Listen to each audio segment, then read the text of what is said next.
வணக்கம் sir. Sir, இந்த தமிழ்நாட்டில் இருக்கக்கூடிய மீடியாக்கள் ஏதாவது பூதாகரப்படுத்தி காட்டுகிறதா, இல்ல நிஜமாலுமே தாவேகாவினுடைய விமர்சனங்கள் அதிமுகவிற்கு கோபத்தை ஏற்படுத்தி இருப்பதைத்தான் இந்த மீடியாக்கள் பேசிட்டு இருக்கா சார்?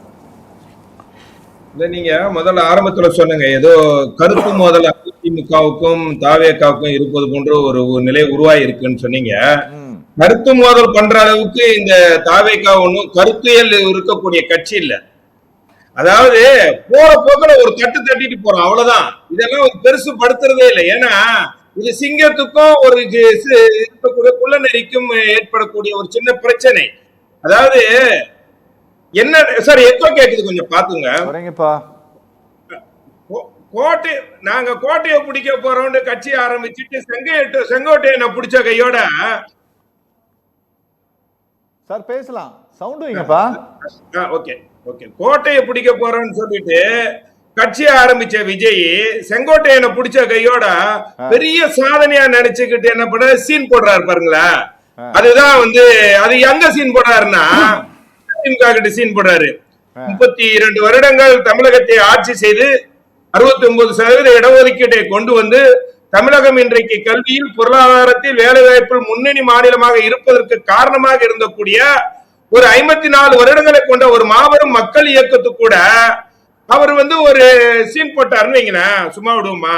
அதனாலதான் ஒரு தட்டம். அதாவது எனக்கு விஜயை பத்தி விஜய்க்கு ஒரு பெரிய தேங்க்ஸ் சொல்லணும்னு நினைக்கிறேன். என்னண்டா, அவர் கட்சி ஆரம்பிச்சதுக்கு அப்புறம் தமிழ்நாட்டுல எவ்வளவு பெரிய அறிவாளிகள்லாம் இருக்கிறாங்கன்னு புரிஞ்சக்கூடிய நிலைமை வந்திருக்கு. ஒருத்தர் என்ன பண்றான்னா போஸ்டரை பார்த்து அந்த ரசிகர் எகிரி எகிரி குடிச்சு முத்தம் கொடுக்குறான். இன்னொருத்தர் என்னன்னா பனையூர் தொகுதின்னு சொல்லி வேட்புமனு பண்றான். இன்னொருத்தர்கிட்ட தாவேகா கட்சிக்காரர்கிட்ட கேட்கிறாங்க, நீங்க ஆட்சிக்கு வந்தா என்ன பண்ணுவீங்கன்னு கேட்கும்போது அவர் சொல்றாரு, நாங்க ஆட்சிக்கு வந்தா என்ன வேணா பண்ணுவோங்க அப்படின்னு கேட்றாரு. இன்னொருத்தர் கேட்கிறாங்க, 5 கொள்கை தலைவர் வச்சிருக்கீங்களா, யாருங்க 5 கொள்கை தலைவர்னு கேட்டா செங்கோட்டையன் தான் முதன்மையான கொள்கை தலைவருங்கிறாரு. இன்னொரு கட்சியினுடைய பொதுச் செயலாளர் முஸ்லி ஆனந்த் கிட்ட சொல்றாரு, அவரு மேடையில பேசுறாரு அந்த கூட்டத்திலே. அதாவது இந்திய அரசியலமைப்பு சட்டம் ஒருவருக்கு 234 தொகுதியில போட்டியிடுவதற்கு அனுமதி இல்ல, ஒரு 3-4 தொகுதிகளுக்கு மட்டுமே போட்டியிடுறதுக்கு அனுமதி இல்லாட்டினா விஜய் வந்து 234 தொகுதியிலும் போட்டியிடுவாரு அப்படின்னு சொல்றாரு. அரசியலமைப்பு சட்டம் ஒருத்தருக்கு 2 தொகுதிகளுக்கு மேல போட்டியிட முடியாது என்பதை எல்லாம் கூட ஒரு கட்சியினுடைய பொதுச் செயலாளர் இருக்கக்கூடியவருக்கு தெரியாம இவங்க அரசியல் கட்சியை கொண்டு வந்து இன்றைக்கு அரசியல்ல தமிழ்நாட்டிலே அரசியல் களம் ஒண்ணுமே புரியாம தாந்தோன்றித்தனமாக பேசுறாங்கள. இது வந்து அரசியல் களத்துக்கு நல்லதான்னு ஒரு கேள்வி வைக்கிறேன். ரெண்டாவது வந்து இப்ப அவருடைய நிலை என்னன்னா, 41 பேர் இறந்ததுக்கு கொஞ்சம் கூட அந்த குற்ற உணர்வே இல்லாம இந்த பார்ட் டைம் பொலிட்டிஷியன் வந்து இப்ப வந்து அன்றைக்கு மேடையில பேசினாரு, ஊழல் கட்சின்னு அதிமுகங்கிறது. நான் கேட்கிறேன், ஊழல் கட்சினா யார் ஊழல் செஞ்சது, எவ்வளவு ஊழல் செஞ்சாங்க, அதற்காக ஏதாவது போராட்டத்தை நடத்தினீங்களா, அதற்காக கவர்னரிடம் மனு கொடுத்தீங்களா, ஏதாவது ஒரு விவரம் இருக்கணும், தெரியணும். ஒண்ணுமே தெரியல. நீங்க ஏற்கனவே ஒரு நிலைப்பாடு எப்படி இருக்குன்னா, நீங்க அதாவது வந்து இவரு அஜித்குமார் வழக்கு விஷயம் நடக்கும்போது, அஜித்குமார் வழக்கு நடக்கும்போது அவருக்காக வந்து சிபிஐ விசாரணை கூடாது, சிபிஐ பாஜகவினுடைய கைகூலி, அதனால சிபிஐ விசாரணை கூடாது என்று சொன்னவரு இவரு இந்த 41 பேர் மரணத்துல சிபிஐ விசாரணை வேண்டும், சிபிஐ விசாரணை எங்களுக்கு வெற்றி கிடைக்கும் சொல்றாரு. இது போன்ற முரண்பட்ட கருத்துக்களை கொண்ட ஒரு இயக்கத்துக்கு ஒரு தலைவராக இருக்கக்கூடியவரு இப்ப கடைசி என்ன பண்ணிட்டாருன்னா, இந்த நீதிமன்றம் ஒரு பெரிய கொட்டு இருக்கு. எப்படின்னா, நீங்க வந்து சினிமாவில மட்டும் ஹீரோவா இருந்தா போதாது, அரசியல் களத்துல நிஜ வாழ்க்கையிலும் ஹீரோவா இருக்கணும் அப்படின்னு ஏற்கனவே ரோல்ஸ் ராயல் கார் வருமானத்தை ஏய்ச்ச வழக்குலையும் ஒரு மேல வந்து நீதியரசர் சுப்பிரமணியம் வந்து ஒரு குற்றத்தை சுமத்தினார். இப்போ மீண்டும் 1.5 கோடி ரூபாய் நீங்க வந்து இன்கம் டாக்ஸுக்கு ஃபைனை கட்டி ஆகணும்ட்டு நீங்களும் ஒரு ஊழல்வாதி என்பதை நிரூபிச்சிருக்காங்க. ஆகவே வந்து அந்த வகையில தான் நாங்க வந்து ஒரு கருத்துக்களை சொன்னோம் தவிர தனிப்பட்ட முறையில நாங்க அரசியல் கட்சியாவே பார்க்கல. தாவேகா வந்து ஒரு பெரிய அரசியல் கட்சியாவே பார்க்கலன்னு தான் உண்மை சார். சார் நீங்க அரசியல் கட்சியா பார்க்கல சார். ஆனா 3வது ஆண்டு விழாவினுடைய தொடக்கத்தில் விஜய் பேசுனதை நீங்க கேட்டிருப்பீங்கன்னு நினைக்கிறேன். சொல்லுங்க. தமிழ்நாட்டில் இருக்கக்கூடிய கூட்டணி கட்சிகளை பத்தி அவர் பேசிட்டு இருந்தாரு. ஒன்று திமுக கூட்டணி சொன்னாரு, இன்னொன்று பிஜேபி தலைமையிலான கூட்டணி அப்படின்னாரு. மொத்தம் 4 முனை போட்டி. ஒன்று தாவேகா, இன்னொன்று திமுக பிளஸ், இன்னொன்று பாஜக பிளஸ், அதிமுக பிளஸ் இல்லை, சரிங்களா, பாஜக பிளஸ். 4வது நாம் தமிழரை சொல்லணும், ஆனா அவர் சொல்லாம கடந்து சென்றார். அதிமுகவை பொருட்படுத்தவில்லை அப்படிங்கிற மாதிரியான ஒரு இமேஜை அவர்கள் உருவாக்க முயற்சிக்கிறாங்களா சார்? இல்ல, அதாவது இது புதிதாக அரசியல் களத்துக்கு வந்தவங்க, அரசியல் ஞானம் ஒண்ணுமே தெரியாதவர்கள், அந்த அரசியல் படிப்பினே ஒண்ணும் தெரியாதவங்க, அரசியல்னா என்ன, ஆட்சினா என்ன, அதிகாரம் என்னன்னா, ஆட்சியாளர்கள் என்ன, அதிகாரிகளை எப்படி கையாள், ஒரு விஷயத்தையும், மக்கள் பிரச்சனைனா என்ன, மக்களுக்காக எப்படி குரல் கொடுப்பது, மக்களுக்காக எப்படி போராடுவது, ஒண்ணுமே தெரியாது. பட்ஜெட்டை பத்தி ஏதாவது ஒண்ணுமே தெரியாது. எதை பத்தியுமே கருத்து சொல்ல, ஜனநாயகன் படத்துல ஏன் தடைப்பட்டிருக்காங்கன்னு அதுக்கும் தெரியாது. அப்படிப்பட்ட ஒரு புதிதான ஒரு அரசியல்வாதி போற அதிமுக சீண்டி பாக்குறாரு. அது கொழுப்பு தானே, இது பெரிய கொழுப்பு தானே. இந்த கொழுப்புக்கெல்லாம் நாங்க சும்மா விடுவோமா? என்னண்டா ஏன் சார், அதாவது நீங்க ஒரு தமிழ்நாட்டுல அதிமுக தலைமையிலான என்டிஏ கூட்டணி மோடியும் சொல்லிட்டாரு, அமித்ஷாவும் சொல்லிட்டாரு, பியூஷ் கோயலும் சொல்லிட்டாங்க. அப்போ உங்களை நீங்க முன்னிறுத்துவதற்காக ஒரு மாபெரும் ஒரு இயக்கத்தை கொச்சப்படுத்துறதுங்க என்பது உங்களுடைய அரசியல் புரிதலும் இல்ல, அரசியல்ல நீங்கள் அரைவேக்காடவா இருக்கிறீங்கன்னு அர்த்தம். ஒண்ணு என்னன்னா சார், ஜவஹர் அலி சார், ஒரு விஷயத்தை நான் தெளிவுபடுத்த விரும்புறேன் சார். அரசியல் ரீதியாக ஒரு கட்சியை விமர்சிப்பது அப்படிங்கிறது இருக்கு பாத்தீங்களா, அதிமுகவை அவர் ஊழல் கட்சி அப்படின்ட்டு சொன்னதை கூட நம்ம அரசியல் ரீதியான ஒரு விமர்சனம்னு எடுத்துக்கலாம். களத்துக்கு வந்துட்டாங்க, ஏதாவது ஒன்று சொல்லி ஆகணும், எல்லாத்தையும் மாறி மாறி விமர்சிச்சாகணும்ட்டு. ஆனா இந்த பொருட்படுத்தாமல் செல்வது போல ஒரு இமேஜை உருவாக்குறது இருக்குல்ல, அது ரொம்ப ஏளனப்படுத்துவது, அவமானப்படுத்துவது அப்படின்ட்டு கருதுகிறீர்களா சார்? சார், அதாவது அனைத்து இந்திய அண்ணா திராவிட முன்னேற்ற கழகம் ஒரு சிங்கம், பல வரலாறுகளை கொண்ட ஒரு இயக்கம். இது ஒரு சாதாரண ஒரு பூனை.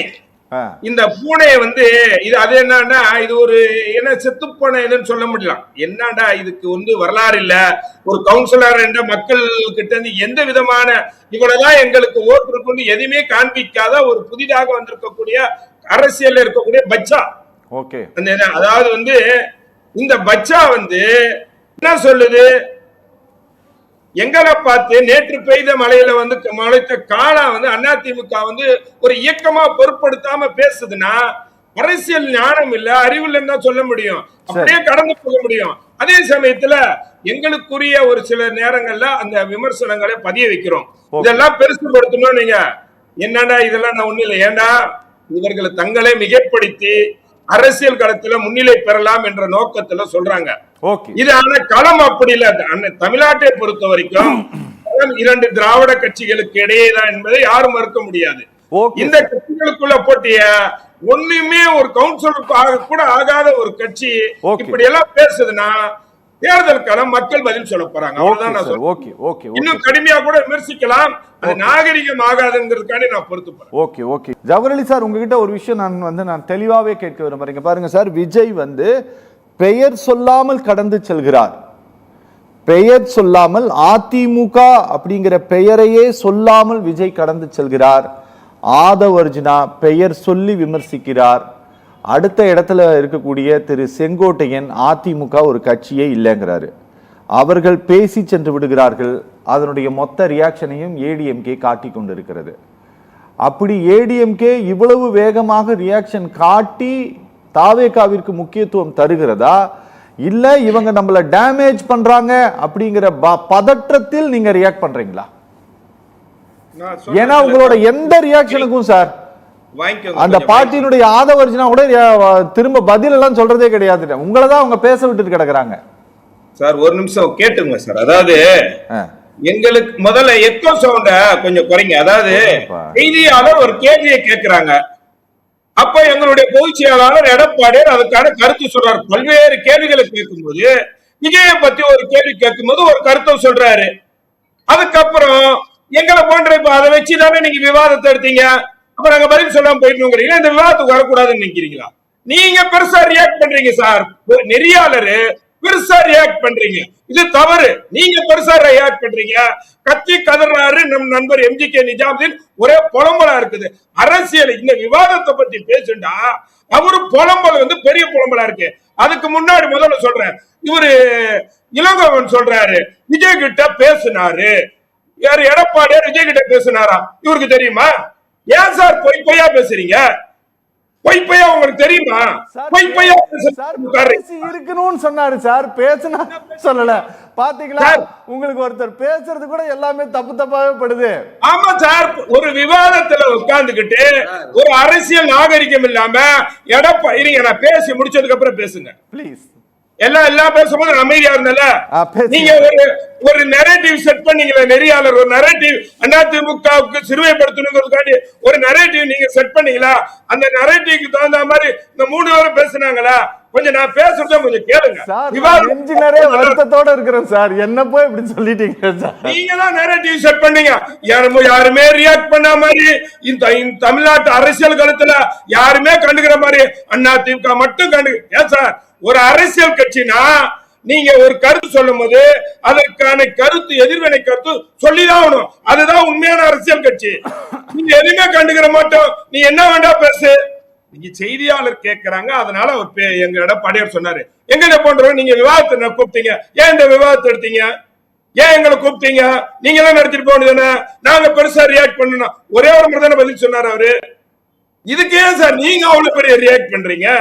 அப்புறம் கொடி பறக்குதுன்னாங்க, கேளுங்க முடிச்சிடறேன். கொடி பறக்குன்னு, அதாவது அன்றைக்கு கூட்டத்துல கொடி பறந்தது உண்மை. அன்ற பேசும்போது அவர் சொல்றாரு, நான் என்ன சொன்னேன், பழம் நழுவி பாலில் விழுந்து கருணாநிதி விஜயகாந்த் பத்தி சொல்லலையா? இவர் என்ன சொன்னார், விஜய் நாங்கள் ஆட்சியில் அதிகாரத்தில் பங்கு தரோம்னு சொன்னாரு. எல்லாரும் யாராவது போய் சேர்ந்துட்டாங்களா சார்? இது அரசியல் களத்துல இது ஒரு நாகரிகம், வரக்கூடியவர்களை ஊக்கப்படுத்த நாகரிகம். அதுக்கு நான் தான் சொல்றேன் ஆரம்பத்திலே, விஜய ஒரு அரசியல் கட்சியாவே பார்க்கல. நாங்க எப்ப கூப்பிட்டோம் விஜய கூட்டணிக்கு வாங்கன்ட்டு? அதிகாரப்பூர்வமா எங்க கூப்பிட்டுருக்கோமா? ஏன் சார் ஏதாவது உங்க கற்பனைக்கு இந்த விவாதத்துல கூப்பிட்டாங்க? இந்த 3 பேர் உட்கார்ந்து கதையா பொய் பொய்யா குழம்பெல்லாம் இருக்குது. நான் ஒண்ணு சொல்றேன்.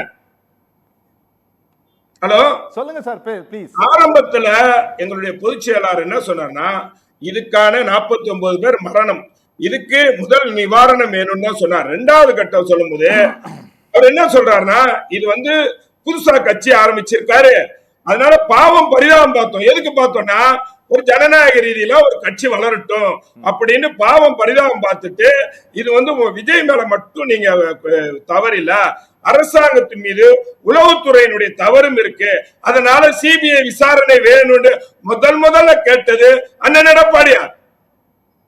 கேட்டமா இல்லையா? அப்புறம் அதுக்கு நீங்க என்ன பண்றீங்க, எங்களை எட்டி உதைக்கிறீங்க. எட்டி வச்சுட்டா நான் கம்முனு தட்டியாவது போடுங்க மாட்டோமா? அப்படி எட்டி வச்சா கம்முனு இருப்போமா? அதாவது எட்டி உதைச்சா நீங்க யாரு சொன்னது? தாவேகா விஜய். நான் தான் அதை தான் சொல்றேங்க பாருங்க. அவங்க சாதாரணமா பேசி உங்களுக்கு எட்டி உதைத்ததை போல உங்களுக்கு வழியை கொடுக்குதானே சார்? வழி இல்ல சார், நாங்க தட்டி விடுறோங்க.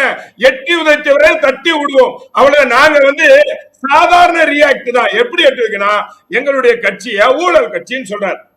நீங்க இது வரைக்கும் கொள்கை ரீதி எதிரி அமித்ஷாவையோ மோடியவோ இது வரைக்கும் ஒரு வார்த்தை கூட பேசாதவரு அதிமுக ஊழல் கட்சின்னு சொல்றாரு. அப்ப நாங்க சும்மா அப்படியே கேட்டுட்டு ஆமாங்க நாங்க கண்டுக்கிறாம போனோம்டா, என்னங்க அவர் சொல்லிட்டாரு ஊழல் கட்சின்னு, அது கூட பேச மாட்டேங்கிறீங்களா? கேட்பீங்களா கேட்க மாட்டீங்களா? உங்களை பண்ற நெறியாளர்கள்லாம் ஒரு நெரேட்டிவ், அதுக்கு ஒரு நெரேட்டிவ் செட் பண்ண மாட்டீங்களா? ஒண்ணு சொல்லிடுறேன் சார். இப்போ அதிமுக பொதுச் செயலாளர் எடப்பாடியார் 180 தொகுதியில பிரச்சாரம் இருக்காரு. ஒரு பூத் ஏஜென்ட் கூட இல்லாத கட்சிக்கு பேசுறதுக்கு 3 பேரு, அதாவது 15 கோடி அவர் சொன்னார், ஒரு பொய்யை சொன்னார். இன்னைக்கு தாவேக்கால இருந்து ஒருத்தர் கூட வரல சார். ஏன் சார் நீங்க ஏதோ நாங்க ஏதோ 3 பேர் உங்களுக்கு எதிராக கூட்டு வந்து உட்கார வச்சிருக்கிற மாதிரியே பேசிட்டு இருக்கீங்க. சூரிய பிரகாஷ் சொன்னார்ல 15 கோடி இருங்க சார், 15 கோடி ரூபாய் பெனால்டின்றாரு. ஏன் பெனால்டி போட்டாங்க சார்? 5 கோடி ரூபாய் புலி படத்துக்காக அங்க இன்கம் டாக்ஸ் ரைட் எடுத்து அந்த பணத்தை கைப்பற்றினாங்க. உண்மையா இல்லையா? ஏற்கனவே நீங்க பாருங்க, ஒவ்வொரு குற்றச்சும், அதாவது இது ஃபர்ஸ்ட் டைம் இல்ல ஒரு சார் இங்க பாருங்க, அந்த கேஸ் என்னன்னா 5 கோடி ரூபாய் பணத்தை கேஷா வாங்கினாரு அப்படிங்கிறது பதிவாகி இருந்தது. அதனால அவருக்கு பெனால்ட்டியும் போட்டு அதுக்கு முன்னால இருந்த ஒரு 5 படமோ 3 படத்துக்கும் சேர்த்து போட்டாங்க. அவ்வளவுதான். பிளாக் மணி வாங்கியிருந்தாருங்கிறதா அந்த இஷ்யூ. அதுக்கு ஒரு வரி கட்டின பிறகு இந்தியாவிலேயே இரண்டாவது அதிகமா வரி கட்டினார் விஜய் சார். பேச்சு முடிச்சுட்டு ப்ளீஸ் முடிச்சிருங்க சார். அவர் சொல்றாரு சூரிய பிரகாஷ், நான் இந்த தெருவுல தான் இருக்கிறேன், ஆட்டம் பாட்டமே இல்ல. ஏன் சார் ஆட்டம் போடுறதுக்கு நாங்க என்ன தாவேக்கவா?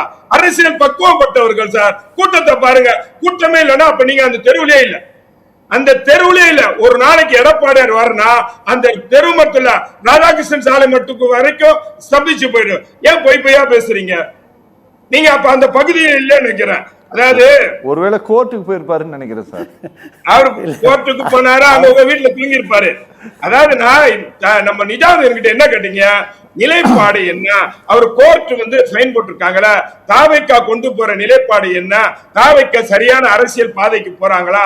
அதை பத்தி பேசுங்கன்னா ஜவஹர் அலி புலம்புறாருன்னா நீங்க அழுது நீங்க தான் புலம்புறீங்க. நான் புலம்பல, கருத்துக்களை சொல்றேன். கருத்துக்களை ஏன் சொல்றேன்னா, நீங்க ஒரு நரேட்டிவ் செட் பண்ணிடாதீங்க. இந்த விவாதத்தை கூப்பிட்டது எதுக்கு? இந்த விவாதம் எதை மையப்படுத்தி? இந்த விவாதம் எதைப்படுத்தி? தாவேக்கான மையப்படுத்தி. அப்ப நான் கருத்து சொல்லாம ஆமாங்க ஆமாங்க ஆமாங்கன்னு சொல்லணுமா? அது என்ன புலம்பல்? நீங்க தான் புலம்புறீங்க. அரசியல் களம் என்பது ஒரு கருத்து சொல்லும் போது அந்த கருத்துக்கு எதிர்வினை இருக்கும். அப்படிதான் எங்களுக்கு சார் தாவேக்கா என்பது நாங்கள் ஒரு கட்சியாக பார்க்கல. தாவேக்காவை ஒரு பெரிய பிம்பம் நீங்க உருவாக்கி காட்டாதீங்க. நீங்க இன்னும் சொல்ல போனா தாவேக்கால அதிமுக எந்த சிறுதழிவு கூட பாதிப்பு ஏற்பட போறது என்னடா? தாவேக்கா பிரிக்க போது சிறுபான்மை ஓட்டுக்களை, கிறிஸ்தவர்கள் ஓட்டுக்களை, முஸ்லிம்களுடைய ஓட்டுக்களை பொறுத்த வரைக்கும் திமுகவுக்கு தான் பாதிப்பு. திமுக தான் அந்த பயத்தாலதான் அமைதியா இருக்கிறாங்க. எங்களுக்கு அந்த பயம் இல்ல. ஏனால் எங்களுக்கான ஓட்டு வங்கி இருக்குது, எங்களுக்கான மக்கள் சக்தியும் இருக்குது. ஏனால் அதிமுக 7 முறை தமிழ்நாட்டை ஆட்சி செய்த கட்சி. உங்களுடைய கிரியேட்டிவ், உங்களுடைய செட்டிங், உங்களுடைய ரியாக்ஷன், உங்களுடைய சிறுமைப்படுத்தக்கூடிய விஷயங்கள்லாம் தூளாக்கிட்டு போய்கிட்டே இருப்போம். Okay sir, okay. Jawahar Ali sir ஏதாவது சொல்லணும்னா கொஞ்சம் சுருக்கமா சொல்லுங்க ப்ளீஸ், டைம் இல்ல. இந்த விவாதத்தை ஒரு கட்டம் வச்சிருக்கீங்க. அன்றைக்கு செய்தியாளர் கேள்வி கேட்கிறாங்க, எங்களுடைய பொதுச் செயலாளர்கிட்ட கேள்வி கேட்கும் போது ஒரு அரசியல் நாகரிகத்தோடு எல்லா கேள்விகளுக்கும் பதில் சொல்லக்கூடிய பேப்பரை வச்சு படிக்கிறவர்ல பேப்பரை வச்சு படிக்கிறவங்க நீங்க உங்களோட இந்த பதில நான் அக்செப்ட் பண்ண மாட்டேன் சார். ஏன் சொல்றேங்கிறத நான் உங்களுக்கு சொல்லிடுறேன். அதிமுகவை வெறும் ஒற்றை வார்த்தையில் தான் சார் சொன்னாரு. வெறும் ஊழல் சக்தியின் மட்டும்தான் சொன்னாரு. சார் ஒரே ஒரு நிமிஷம் நான் உங்களுக்கு சொல்லிடுறேன். ஊழல் சக்தியின் மட்டும்தான் சொன்னார். அதிமுகங்கிற பேரை கூட விஜய் சொல்லல, சரியா? ஆனா திமுகவை மிக கடுமையாக விமர்சித்தார். திமுக ரியாக்ட் பண்ணல. உங்களுக்கு TKS இளங்கோவன் பேசினாரு, RS பாரதி பேசினாரு, அதோட முடிச்சுக்கிட்டாங்க. நீங்க உதயநிதி ஸ்டாலின் போய் கேட்டீங்கன்னா அதை பத்தியெல்லாம் நான் பேசுறதுக்கு விரும்பலன்ட்டு அவர் சொல்லிட்டு போயிட்டே இருக்கிறாரு.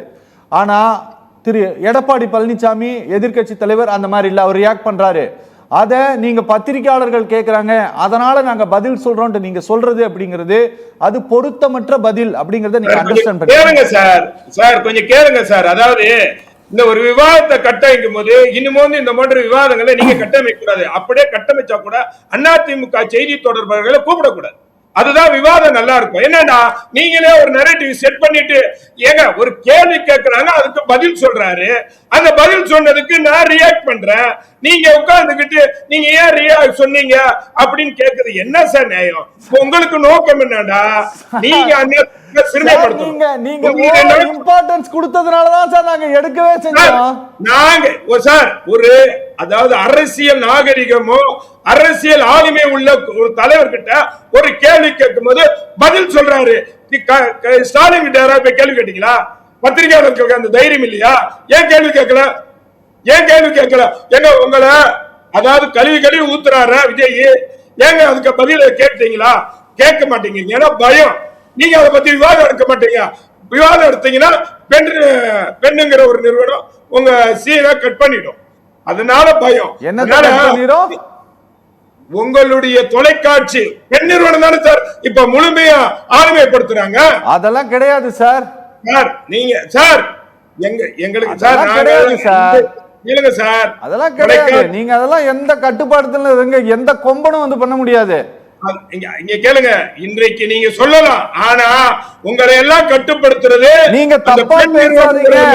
எங்களை இல்ல நீங்க யாரையும் கட்டுப்படுத்த முடியாது. எல்லாருமே விரோதியா பாப்பா, எல்லாருமே விரோதமா நடக்கிறதா நினைப்பா. அதுதான் இப்ப அண்ணா திமுக பண்ணிட்டு இருக்கு. ஜவஹர் அதான் பண்றாரு. ஒரே நிமிஷம், உங்களுக்கு பேசுறதுக்கு வாய்ப்பு இல்ல, அதனால ஒரு நரேட்டிவ் செட் பண்றீங்க. ஒரு விஷயத்தை கேள்வி கேட்டதுனால பதில் சொல்றாங்க. அந்த விவாதத்துக்கு என்ன கூப்பிடுறீங்க, கேட்கறதுனால பதில் சொல்றோம். நாங்க இம்பார்ட்டன்ட் கொடுக்கறோம், இவ்வளவு பேசுறோம். அப்ப எது கேட்கறீங்க? எதுக்கு இவ்வளவு பேரை பேச வைக்கிறீங்க? என்ன லாஜிக் சார் உங்களுக்கு? விவாதத்துக்கு ஆளுங்க இல்ல, பேசுறோம்னா அந்த கருத்தை கேட்கறதுனால பேசுறோம். அவர் சரியானவரா? இந்த அரசியல் காலத்துக்கு சரியானவரா? அவர் தேவையானவரா? மக்களுக்கு உழைப்பாரா? அரசியல் என்னன்னு தெரியுமா? கருத்தை சொல்றோம். என்ன தவறு இருக்கு? நல்லது சார், ரொம்ப நன்றி சார்.